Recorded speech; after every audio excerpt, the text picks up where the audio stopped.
যখন কমে যাবে তখন হয়তো আবার এই ভাঙন স্টার্ট হবে, ভাঙন শুরু হতে পারে। এই দিকটা দেখেন কি ভয়ঙ্কর, ভিতরে ঢুকে গেছে। এই যে সামনের দিকে বাড়িগুলো আছে, এই বাড়িগুলো হয়তো এই দিকটা দেখেন কতটা গঙ্গার তলায় চলে যেতে পারে। এইদিকে দেখতে পাচ্ছেন নদী, এই নদী, আর এই যে রাস্তাটি একদম গ্রামের দিকে ঢুকছে, দেখেন কত ভয়ঙ্কর দৃশ্য।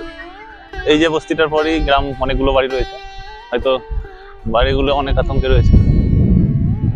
এই গ্রামটার নাম কি? মহেশতলা। আমরা মহেশতলা আন্ডারে আছি। মহেশপুর গ্রামের সামসামের এলাকায় যে সব জায়গায় নদী ভাঙ্গন হচ্ছে, এটা সেই সামনে যে বাড়িটা দেখতে পাচ্ছেন, প্রায় 2 বছর থেকে সেই ঝুলেই আছে, কোনো বলেনি যে এখন ভাঙনটা অফ আছে কিছুদিন থেকে।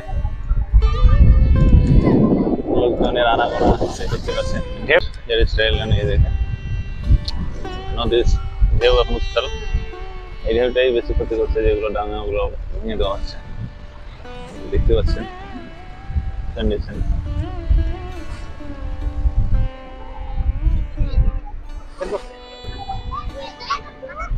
বলুন ডাক্তার সাহেব, কিছু কি বলতে চান আপনি?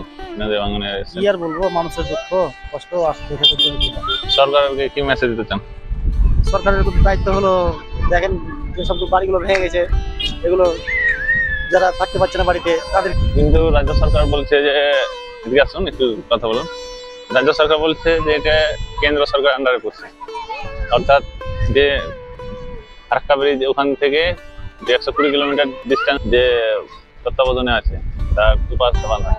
হ্যাঁ, কেন্দ্র সরকার এবং রাজ্য সরকার উভয়কে মিলিতভাবে সহযোগিতা করা দরকার।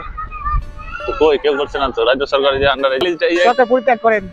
এই যে আমরা বছরে বছরে দিচ্ছে 26 কোটি, শুনলাম 50 কোটি, আবার এক সময় শুনেছিলাম 31 কোটি, এইসব যে রিফান্ড, এইগুলো যে গঙ্গা ভাঙানোর উদ্দেশ্যে যে টাকাগুলো রিলিজ করছে সরকার, সে সরকার তো কাজে লাগছে না। এই দেখতে পাচ্ছেন বালির বস্তাতে, দেখতে পাচ্ছেন কাজে লাগবে কি করে, দালালেরা তো সব খেয়ে নিছে। বালির বস্তা দিয়ে বাঁধানো হচ্ছে। বালির বস্তা মানে তো মাটি, আবার জল ঢুকছে, আবার পড়ে যাচ্ছে। কি ভয়াবহ দৃশ্য ঘটন।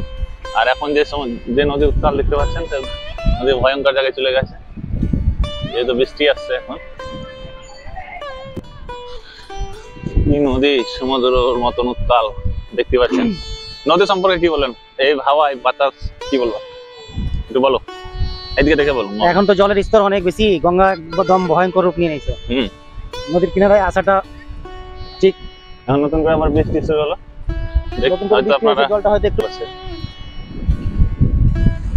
ঢেউ দেখুন, আর এই ঝড় হাওয়াটা হচ্ছে মারাত্মক ভয়াবহ।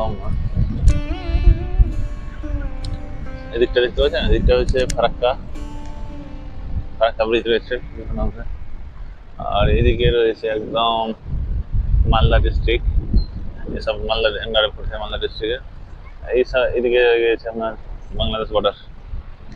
বাংলাদেশের দিকে এটা নদী ভাগ হয়ে যাচ্ছে, ভারতের অর্ধেকটা, বাংলাদেশ অর্ধেকটা রূপান্তরিত হয়েছে।